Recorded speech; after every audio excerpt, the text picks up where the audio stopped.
வந்தது அன்பர் நெஞ்சம் பரவசமானது. ஆடி பாடி ஆலயம் போவோம் பாளையம் நாம் தேடி. கூடி பேசி கூழூத்தி படைப்போம் அம்மன் அருள் நாடி. ஆடி மாசம் வந்தது வந்தது அன்பர் நெஞ்சம் பரவசமானது. ஆடி பாடி ஆலயம் போவோம் பாளையம் நாம் தேடி. கூடி பேசி கூழூத்தி படைப்போம் அம்மன் அருள் நாடி.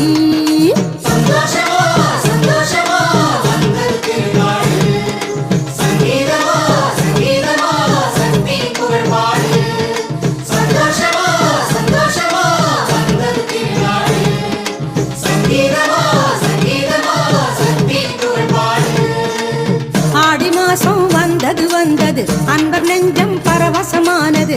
ஆடி பாடி